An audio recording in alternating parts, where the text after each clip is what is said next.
Welcome to the Get Published podcast, sponsored by Brodie Consulting Group. To get more information about our coaching, publishing, executive ghostwriting, and podcast production services, go to getpublishedpodcast.com. Hello, I am Paul Brodie, and thank you for joining us for another episode of the Get Published podcast, where we help authors get published with a proven system that works. And today, we conclude our 5-episode podcast solo cast series where we're going to talk about the biggest mistakes that people make. And this is going to touch on some things that we've talked about earlier this week about dealing with information overload, relaunching your book, what I would do differently. There's a lot of different pieces that go along with this. But I think the biggest mistakes that people make, one, being a perfectionist. I think we all are. I know I am a well-known perfectionist at times. But then I took the mantra of don't be afraid to take the plunge, get started. And I'll talk about another famous quote I always use from Lao Tzu, talking about the journey of 1,000 miles begins with the first steps. Just get started.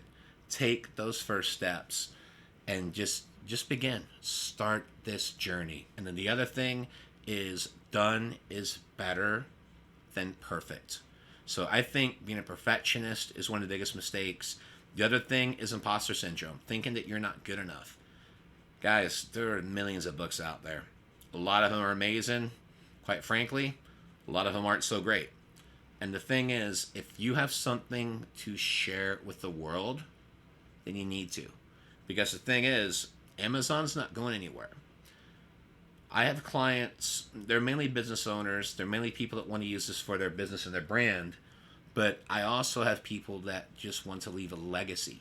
They want to leave this book for their families, for the next generations, for people that they will have the opportunity to help.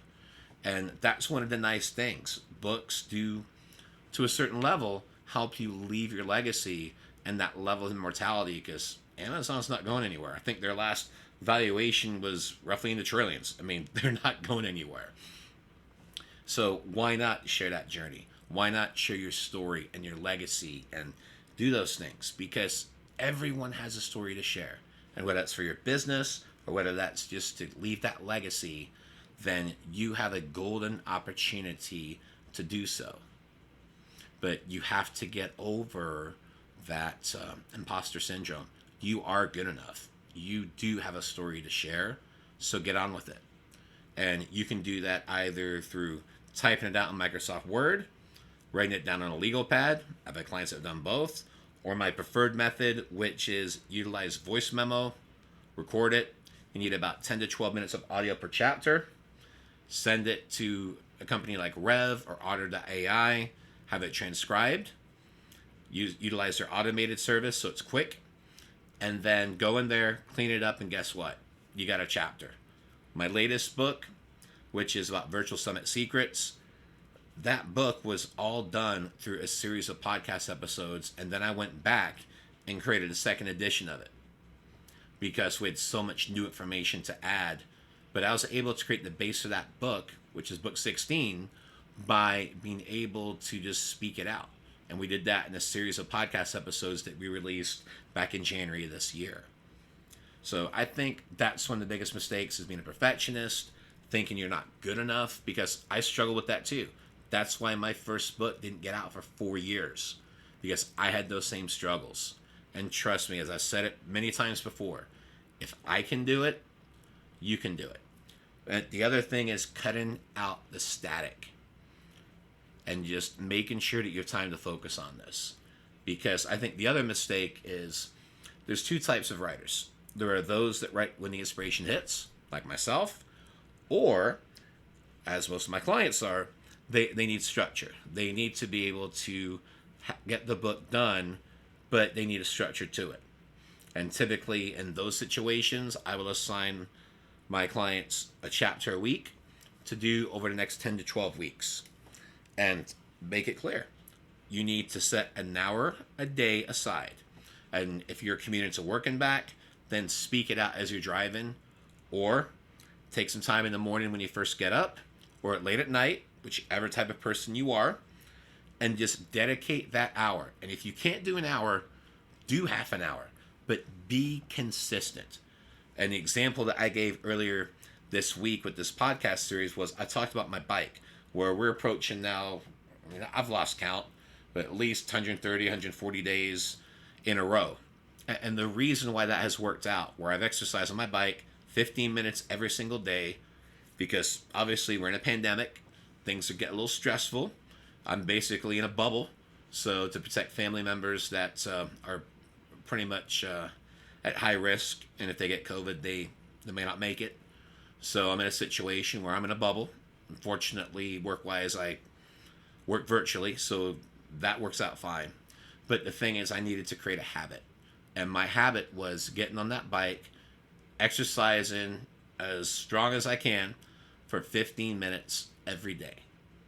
And what happened was, I think I have now cycled roughly 750 miles during that time. But I make that part of my daily routine, of that daily habit, where I am dedicating 15 minutes every day. And I'll give you an example. I actually hurt myself on Sunday night. I was not paying attention, didn't have the lights on, and there was a hole outside, which I needed to fill with dirt. It was roughly about 4 feet deep, and my left foot went all the way through it. Ended up with scratches all over, ended up basically filleting my foot, and my ankle essentially swelled up to the size of a baseball. I was pretty banged up. Had a lot of ice, a lot of Band-Aids to say the least. But here's the thing, the next day, I was on the bike because it was a habit, and I didn't care what my excuse was. The point is I was getting on that bike. So I repositioned my legs a little bit. I had ice on my ankle, and I got my 15 minutes done. And it wasn't the fastest pace, but I still got the time in. And in fact, I actually stayed on there a couple of extra minutes to make up for my lack of pace. And then I exercised Tuesday and Wednesday, and then Thursday and Friday, just keeping that momentum going. And fortunately, legs are healing up. It's good, everything's healing, fortunately. But it's one of those things where I wasn't going to let that little injury, that little boo-boo, so to speak, be an excuse. And I think that's one of the most important things is if you need structure, then take time every day and make it a habit. Because I've done that with my exercise bike. Make it a daily habit. And for those of you that want to write when the inspiration hits, then that's fine too. But what I would tell you is this. When you're stretching out your outline, instead of doing it in order, write about the first chapter that you're the most passionate about. So if it's chapter 7 or chapter 8 that truly fires you up, then start with that, because that will get the creative juices going. You do not have to write your book in order. You need to do it in a situation where you can utilize your creativity, your genius, your skills, and really utilize that to be able to get the book done. So I think those are some of the biggest mistakes that people make. And I will mention another one is not investing in marketing, not investing in a good editor, not investing in a good book formatter, not investing in cover design. And I touched on this in our last episode when we were talking about dealing with information overload.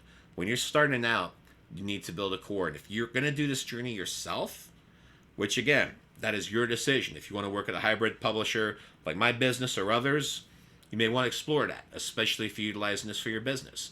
But if you want to take this journey on your own, that's completely fine. That's how I started 5 years ago. Find an editor. Find a formatter.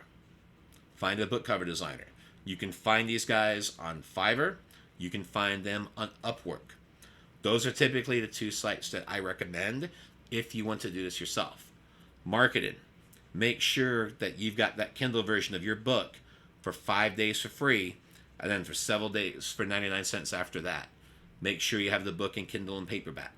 These are the pieces that you need to be able to make sure that your book has every opportunity to be successful. The other thing is, have something in there that readers can opt in for. A checklist, a guide.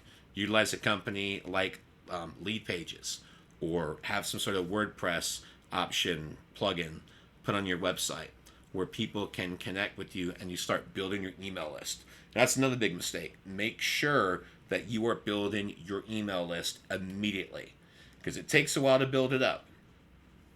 And I'm telling you right now, that is one of the other things too. Make sure you're building that email list.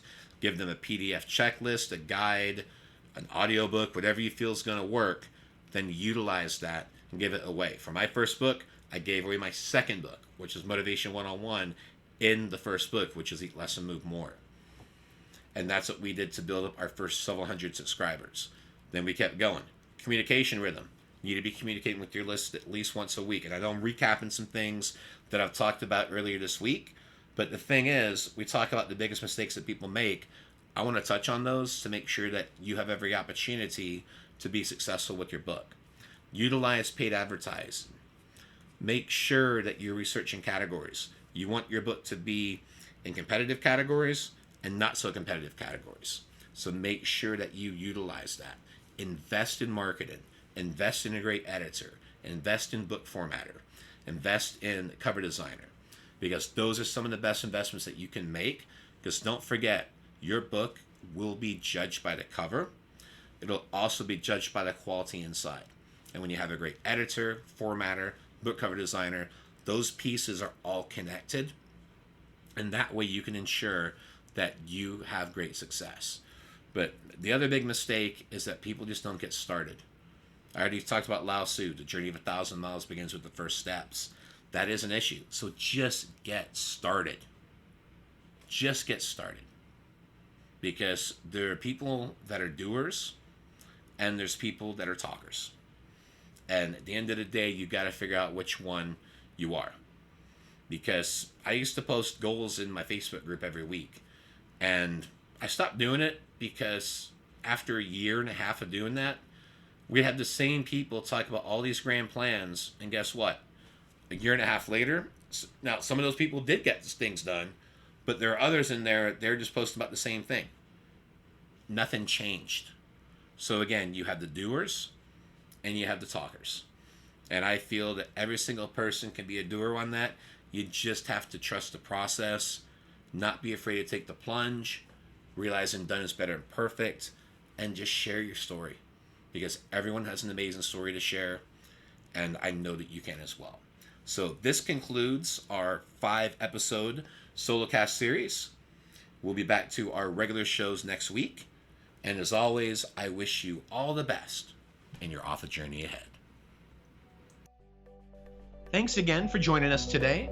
To learn more about how to get your book published with a proven system that works, grab a free copy of my book at getpublishedpodcast.com.